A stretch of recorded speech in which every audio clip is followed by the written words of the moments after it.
وسهلا بيكم في قناة التاروت وأسراره. حبايبي وحشني، عاملين إيه؟ يا رب تكونوا كلكم بخير وهنا يا رب كده وسعادة ويريح بالكم يا رب. تعالوا بقى نسأل النهاردة كده السؤال المهم قوي كده. أنا عايزة أفهم حاجة، ليه بعد ما بيبقى في قصة الحب الجميلة الملهمة دي اللي كلها حماس وتواصل والحبيب متواصل على طول، هوب أخد بعضه واختفى، بقى مفيش تواصل؟ إيه السبب؟ هل طاقته خلصت من ناحيتنا؟ هل ما بقاش يحبنا زي الأول؟ بقى في حد تاني طيب دخل سيطر عليه؟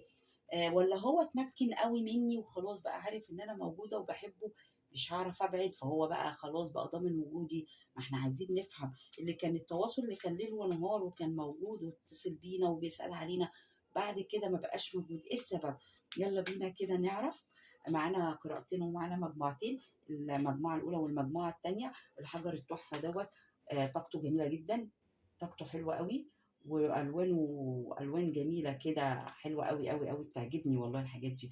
والحجر التاني طاقته برضو جميله جدا جدا. الطاقات بتاعه الاحجار دي من احسن الطاقات على فكره، اللي بحبها قوي، بحب اشتغل بيها. يلا بينا، بسم الله الرحمن الرحيم. عايزين نعرف الحبيب اللي كان متواصل معانا، ايه السبب في بعده عننا؟ غاب ليه؟ مشى ليه؟ طب ممكن يكون عمل شغل اخده يعني واحنا ظالمينه، وارد كل حاجه. يلا بينا اصحاب المجموعه الاولى، حط طاقتك على الاحجار، القرايه الاولى والقرايه الثانيه. يلا بينا اصحاب الحجر ده الأول. يلا بينا، بسم الله الرحمن الرحيم. عايزين نعرف الحبيب الغايب غايب بسبب إيه؟ بعد ما عرفنا وخلينا حبيناه، إيه السبب في البعد؟ يلا بينا، بسم الله الرحمن الرحيم.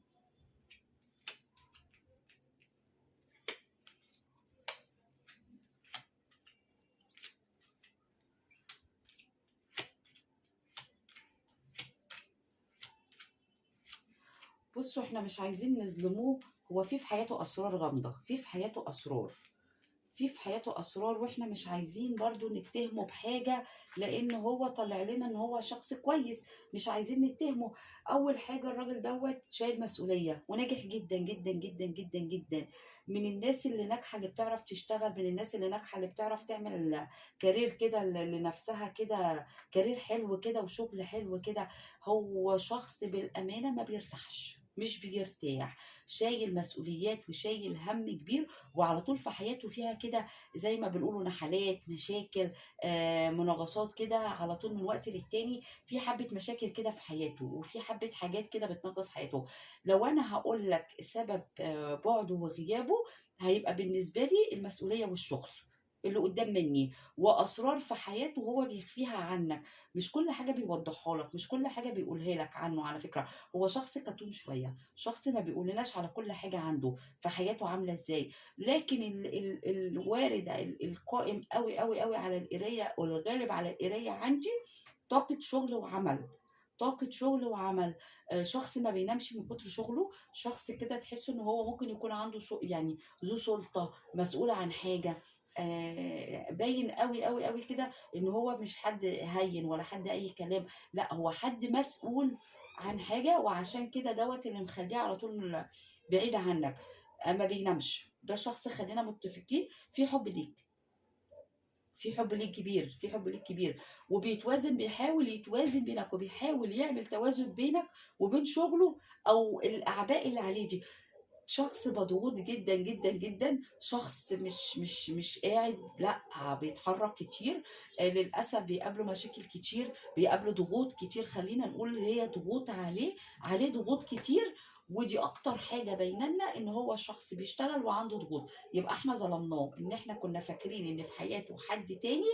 لا انا مش شايفه في حياته حد تاني، بس في حياته غموض بيخبيه عنك، في حياته حاجات مخبيها وانت ما تعرفش كل حاجه عن الشخص ده. الشخص دوت اللي عايز قرايه مفصله عن الحجر ده والشخصيه دي، هو عنده غموض كتير في حياته. انت في حياته حاجات كتير انت ما تعرفهاش، انت بتراقبه وتبص عليه كتير، وهو كمان بيراقبك وبيبص عليك كتير، بس انت مراقبتك اكتر.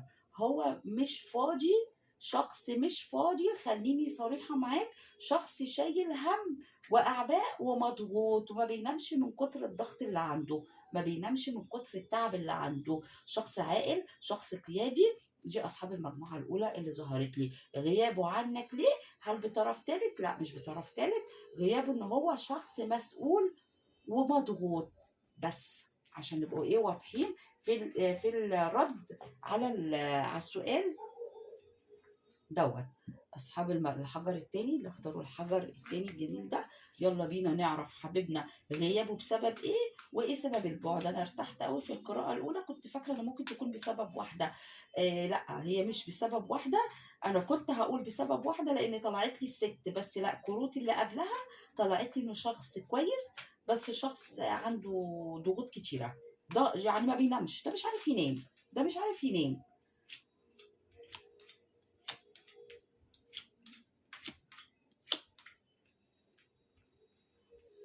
بسم الله. أصحاب المجموعة التانية إيه سبب بعده؟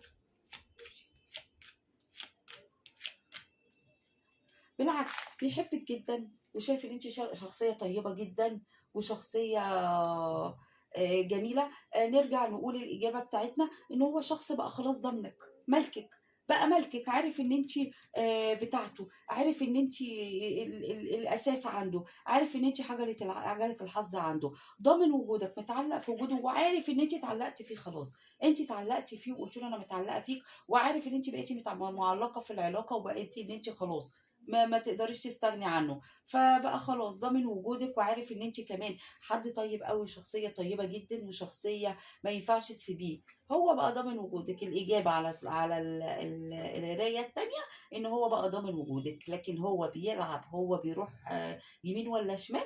مش باين لي القراية دي خالص إن هو شخص مثلا لعبي، لا مش باين لي إنه لعبي، بالعكس ده بيفكر فيكي على طول، وكل شوية ذكرياتك معاه في دماغه بتدور كده في دماغه. وانت بالنسبه له هو ضامن وجودك، لان عارف ان انت، احنا سؤالنا طبعا ضامن وجودك علشان عارف ان انت حد بالنسبه له خلاص بقيتي رسمي، فهمي نظمي رسمي، بقيتي خلاص في حياته، خلاص في حياته فرحه وخير، وعارف ان انت عجله الحظ ما يقدرش يستغنى عنها، وعارف ان هو بيلف يلف ويرجع، عارف ان انا بتعبك وبمشي، عارف ان انا بمشي من العلاقه بس برجع. ادي الكارتين واضحين. وعارف ان انت ما بتناميش بتتعبي وبتفكري، ما بيجيلكيش نوم من كتر ده، لان انا عارف ان انت بقيتي متعلقه فيا. بصي الكروت كلها بترد على بعضها، انا بمشي وبغيب بس ضامن ان انا بعرف ارجع تاني، وانت عارفه ان انا برجع تاني، عارف ان انا بتعبك بس انت عارف ان انت مش هتستغني عني كده، وراجع لك، فانا فعلا راجع، انا راجع.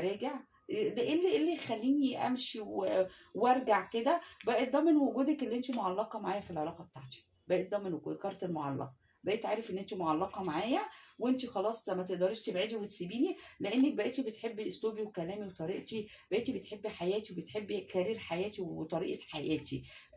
لان انت برضو انا واثق ان انت متعلقه في العلاقه، لان انا عارف ان انت ست طيبه وجميله. حاسس قلبك مش عارف يحب غيري، انت بقيتي خلاص معلقه في العلاقه بتاعتي، بقيتي خلاص بقيتي بتاعتي خلاص، يعني من الاخر كده زي ما بيقولوا. كنت هظلمه برضو وافتكر ان في حد تاني، لا ما فيش حد تاني، غيابه مش بسبب حد تاني، غيابه ان هو ضامن وجودي، وانا قلت لكم الكلام دوت في اول القرايه، ضامن وجودي وعارف ان هو ما يقدرش، ان انا مش هقدر ابعد عنه، وبيبعد وبيرجع، بيبعد وبيرجع. هو ايه خلاص القرايه ما فيهاش حاجه متعبه، ما فيهاش حاجه تتعبنا نفسيا. ربنا يا رب يلم شملكم على خير كده، واللي حابب قراءه خاصه مدفوعه الاجر برضو علشان خاطر يعرف تفاصيل الحبيب، معايا 015 تكلموني عليه 015 54660065. ربنا يسعدكم ويهنيكم يا رب كده ويلم شملكم على خير. والقرايه ما فيهاش اي حاجه متعبه، هو راجع وعارف ان انت بتحبيه، وعارف ان انت ما تقدريش تستغنى عنه. اشوفكم على خير في قراءات تانية.